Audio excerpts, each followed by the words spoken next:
De retour dans la semaine des médias sur iTélé en compagnie de Thomas Soto, d'Isabelle Catellan, la patronne du magazine Femme Actuelle, d'Émeric Caron et d'Alexandre Malch, fondateur et dirigeant, à 29 ans, d'un groupe à plus de 25 millions de visiteurs en mars dernier, notamment un groupe internet, bien sûr, Melty Group. On va revenir sur votre activité dans un instant. On démarre avec un livre, le livre d'Émeric Caron. Émeric ne fait pas que chroniquer, critiquer les livres de ses invités le samedi aux compagnies de Natacha Polony. Ce serait trop facile. Ce serait trop facile. Donc là, il se met lui aussi en danger, quelque part, en écrivant ce livre, puisque vous allez être reçu sur différents plateaux. En signant ce livre donc, chez Fayard qui s'appelle Incorrect, qui est sorti cette semaine. Un essai, vous êtes d'accord avec moi, une analyse en tout cas sur la société des médias, société médiatique. Politique aussi. Et politique. Voilà. Alors ça s'appelle Pire que la gauche bobo, c'est le sous-titre, la droite bobard. Vous dites en introduction, un petit cercle journalistico, un télo réactionnaire réussit à imposer l'idée que les thèses du Front National méritent d'être discutées sans aucun a priori. Alors ce petit cercle journalistico, un télo réactionnaire, vous citez les noms et vous analysez, vous décryptez leur discours en quelque sorte. Et avec, on va détailler, mais pourquoi ? Comment est venue l'idée de ce livre et de cette prise d'opposition D'abord, c'est un livre qui parle effectivement de la banalisation des idées du Front National aujourd'hui dans le débat public et dans la politique en général. Donc, j'essaie d'expliquer comment c'est possible. Et effectivement, je suis amené à parler des journalistes à un moment parce qu'ils ont une part de responsabilité. Et l'idée part des politiques d'abord. Et tout simplement, je constatais, plus je faisais des interviews d'hommes politiques dont on n'est pas couché, plus je constatais que leur niveau de mensonge était élevé.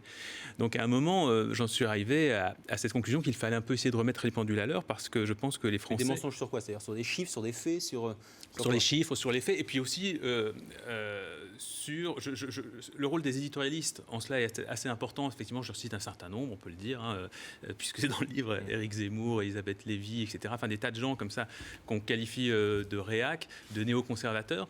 Et je constate que tous ces gens-là, en fait, surfent sur des fantasmes et manipulent des fantasmes. Effectivement, en disant des mensonges, des contre-vérités sur les thèmes principaux du Front National, à savoir l'immigration, l'insécurité ou l'islam. Et ce que j'ai voulu faire, donc, c'est un essai, mais ce n'est pas juste un essai comme ça qui serait un essai idéologique, même si mon positionnement politique, on le connaît, il est à gauche, on le sait, mais ce n'est pas ça. Je ne parle pas de mes opinions politiques. Ce que j'ai fait, c'est un travail d'enquête, c'est-à-dire que j'ai voulu vérifier pour... tout est sourcé, ça on ne peut pas vous reprocher l'inverse. Pour chacun des sujets, j'ai voulu aller à la source, savoir qui disait vrai, et j'ai rencontré également des spécialistes des différents sujets abordés. Thomas Soto, qui interviewait également tous les matins sur Europe 1 des politiques, vous partagez ce point de vue d'une banalisation d'idées extrémistes ? Moi, je ne suis pas dans l'éditorial, où je ne suis pas là pour me demander si c'est bien ou si c'est pas bien. Moi, j'interroge tout le monde, j'interviewe tout le monde de la même façon. Pour moi, il n'y a pas d'invité impossible, il n'y a pas d'interview impossible. Et la seule chose dont je sois fier aujourd'hui, c'est que je crois que les gens de gauche pensent que je suis à droite, les gens de droite pensent que je suis à gauche. Ce qui m'intéresse, c'est qu'on ne sache pas ce que je pense et d'aller au fond des questions et d'aller avec des faits et des arguments. Ça, c'est ce que j'ai beaucoup travaillé, appris à Capital, c'est les faits, les chiffres, les éléments concrets. Après, c'est vrai que là où je suis d'accord avec Émeric, c'est que les politiques excellent, mais ça, c'est pas nouveau, dans l'art du mensonge, de la langue de bois. De l'art dilatoire. Et ça fatigue beaucoup les gens. Donc moi, mon point de vue et mon positionnement à moi, c'est d'aller sur des faits, sur des choses précises. Oui. Mais là où la démonstration. Là où je rejoins Thomas, c'est que moi, mon positionnement politique, je l'affiche. En revanche, dans On n'est pas couché, vous pourrez constater que j'interroge les hommes politiques de droite ou de gauche exactement avec la même sévérité. C'est-à-dire que je ne fais aucune différence, aucune distinction. Je suis aussi exigeant avec ceux dont, a priori, on pourrait penser que je partage les idées. Alors, y a-t-il déjà eu des réactions ? Oui, Émeric Caron, y a-t-il déjà eu des réactions à certains chapitres, certains extraits du livre ? Parlez de Zemmour, puisque c'est lui que vous visez également. L'imposture Zemmour, écrivez-vous, ses analyses sont les contraires de ce qu'elle proclamait être. Derrière la prétendue distance de l'observateur lucide libéré de tout tabou se dissimule en réalité un idéologue d'extrême droite qui manipule la vérité. Ce sont des mots durs.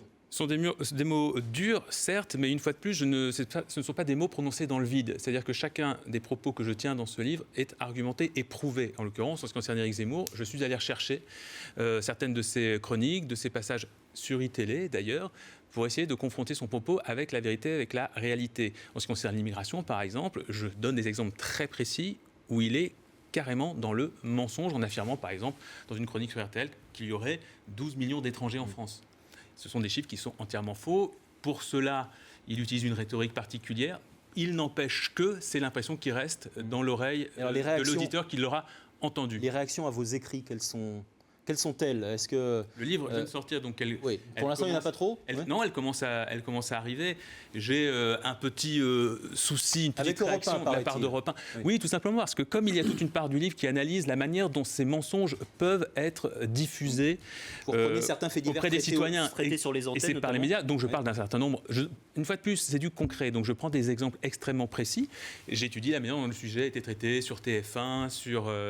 Et donc là, sur Europe 1, c'est le drame de Brétigny. L'accident de train. Effectivement, à un moment, je cite le drame de Brétigny l'été dernier. C'est assez intéressant pour montrer comment, justement, on va faire peur aux gens qui écoutent ou qui regardent. Tout simplement, ce train qui déraille. Et puis, une syndicaliste est interrogée sur Europe 1. En tout cas, son témoignage passe sur Europe 1. Un témoignage dans lequel une syndicaliste policière affirme que des caillassages d'équipes de secours ont eu lieu et que des victimes, des cadavres, auraient été dépouillés. Une énorme polémique va s'en suivre sur Twitter, sur les réseaux sociaux. Il n'y a pas sur Europe 1 en l'occurrence, tout le monde a repris. Sauf que c'est Europe 1 qui diffuse ce reportage. Attendez, je vais juste finir. Juste, une énorme politique va s'en suivre. Les politiques s'emparent de cette information qui est donc une rumeur qui est fausse, qui n'est pas vérifiée. Et ça va devenir tout à coup, ce déraillement de train, un sujet sur les banlieues, l'immigration, le communautarisme. Je vous donne la parole, Thomas. Et la suite de cette semaine, c'est que vous auriez été invité. Vous avez été invité à une émission d'Europe 1 et on vous aurait, selon vous, selon ce qui a été écrit, ce que j'ai pu lire, vous auriez été boycotté ou interdit d'antenne suite à ce que vous aviez écrit. L'invitation sur Europe 1, là, dans ce cas précis, c'est l'écume des vagues. Parce que quel est le problème? J'ai pas lu le bouquin, mais je me suis évidemment renseigné sur ce passage. Je suis allé voir le journaliste que tu mets en cause. Et moi, ce qui me gêne, c'est que tu jettes le discrédit sur une rédaction qui fait son travail sérieusement et rigoureusement. Et là, ton enquête là-dessus, alors tu es très fort pour faire le buzz et faire parler du livre, mais ton enquête, elle n'est pas rigoureuse sur Europe 1. Tu n'as pas lu mon livre, Thomas? Je me suis renseigné. Tu es en train de faire exactement ce que je reproche au journaliste. Tu dis, ce livre, je ne l'ai pas lu, je me suis renseigné. Tu mets en cause un journaliste, mais non. Non, mais là où tu as tort, Thomas, pardon, excuse-moi, tu as tort. Et il a tort, Fabien Amias a tort lorsqu'il dit, par exemple, que je pratique l'injure et la diffamation. C'est entièrement faux. La rédaction d'Europe 1, j'ai du respect pour Thomas. C'est pas parce qu'on parle fort. Non, mais j'étais en train de parler. C'est pas parce qu'on parle fort qu'on dit la vérité. Tu n'as pas lu. Il se trouve que la rédaction d'Europe 1 pour laquelle j'ai travaillé, j'ai du respect pour cette rédaction. J'y ai des amis dans cette rédaction. Mais tu ne les respectes pas. Tu ne les respectes pas. Le problème, c'est que les gens en ont marre du copinage chez les journalistes, chez les politiques. Mais quel copinage? Là, en l'occurrence, c'est pas une question de copinage. Si, je vais juste finir mon propos. Cela aurait été du copinage pour moi que de dire je ne peux pas parler de cette information parce que j'ai travaillé pour cette rédaction pour laquelle j'ai de l'affection et dans laquelle j'ai des amis. Comment tu as enquêté sur cette affaire avec Europe 1? C'est pas une histoire d'enquête. Comment tu as enquêté sur cette affaire avec Europe 1? C'est extrêmement simple. J'ai repris ce qui est passé à l'antenne et j'ai ensuite expliqué le traitement qui. Est-ce que tu as pris contact directement avec? Est-ce que tu as parlé au rédacteur en chef? Est-ce que tu as parlé à Guillaume Bié, le journaliste que tu mets en cause? Oui ou non? Est-ce que tu as lu mon livre? Mais c'est pas la question. Bon, je connais le sujet, je connais. Non, mais c'est trop. Non, mais on va pas vous répondre. On va pas vous mettre d'accord. On va pas vous mettre d'accord maintenant. C'est pas une question de mettre d'accord. C'est que pardon. Le problème que ça pose. Pardon, la question c'est que j'aurais dû appeler Guillaume Bié si j'avais un doute sur les propos qu'il avait tenus. J'aurais dû appeler Guillaume. As-tu bien tenu ces propos? Ton papier, est-ce bien toi qui l'as écrit? Il se trouve que ce papier est disponible sur le site. C'est un peu plus large que le. Ça veut dire. Pardon, ça veut dire. Alexandre a passé les coups de téléphone à l'époque nécessaires pour vérifier. Oui, monsieur. Allez, on termine là-dessus. Ça suffit parce que c'est insupportable. Thomas, on termine. Émeric Caron, laissez parler Thomas Soto. C'est insupportable parce que sur un chapitre comme ça, et sur un truc qui va faire du buzz, on va dire ouais, Caron, il n'a pas été invité ou on a annulé son invitation. C'est vrai que la direction a pris cette décision sur ce bouquin à cause de cette affaire-là. Moi, ce qui me gêne, dans laquelle il n'y a aucune diffamation. Aucune diffamation. Parce que sinon, Europe 1 peut m'attaquer en diffamation. C'est un fait, Thomas. On ne peut pas sur le travail d'une rédaction. Non, mais Émeric, Thomas, je vous propose qu'on passe aussi à Alexandre. Il nous reste que très peu de temps. Il ne faut pas confondre les faits. Il y a quelque chose. Thomas, tu l'as même pas lu, s'il te plaît. Tu ne peux pas confondre un fait qui est de dire cette chose a été dite, a été prononcée, et une diffamation, ou une insulte. Non, mais je suis d'accord qu'on ne vous mette. Non, mais s'il vous plaît, on va changer de sujet. On va changer de sujet. Je parle également d'ITélé. Dans ce livre. Persona non grata, il a été reçu sur son livre précédent, il sera reçu sur le suivant. Donc vous serez reçu par Thomas Soto. C'est une invitation auquel nous insistons aujourd'hui. Si je trouve le livre bon et si je trouve qu'il a raison, je vais d'abord le lire. Mais sur les faits de Brétigny, je suis désolé, ce qu'il dit. On a compris. Non, mais on a compris votre position. On a compris la position d'Émeric Caron. Pardon, Thomas. Non, on va laisser. Thomas, on va passer sur le web. Non, mais s'il vous plaît, parce qu'on n'aura pas le temps de laisser parler Alexandre et c'est pas sympa non plus pour lui. Tu affirmes donc que ce que j'écris sur Brétigny, sur Europe 1, est faux. J'affirme simplement C'est ça que tu dis, l'enquête qui a été sur un livre que faite tu n'as pas lu par ailleurs. par le service police-justice d'Europe 1 était sérieuse. J'affirme que s'ils disent qu'il y a eu ces problèmes, il y avait deux sources. Il y avait des sources policières, Thomas, il y on a avait des compris. sources de famille Non, mais qui Thomas, disaient qu'ils allaient porter plainte. Thomas, on a Ça, compris. ce sont Thomas des faits, et Soto. moi, seul les faits m'intéressent. On a Donc, compris. ce que j'ai écrit dans ce Allez, livre est je vous faux, propose Thomas. de changer Non, non, d'univers. c'est très intéressant, On ne c'est va ce que pas tu vous viens mettre d'affirmer, d'accord et c'est le ce que tu livre viens incorrect, d'affirmer. vous ferez vous-même votre point de vue. C'est bien le problème. Émeric, vous ferez vous-même votre point de vue. Le livre s'appelle Incorrect, c'est et de vous la avez bien compris diffamation, c'est de la qu'Émeric diffamation, Caron Thomas. parlait de bien d'autres sujets qu'Europe 1. Et moi, je vous propose de changer de sujet.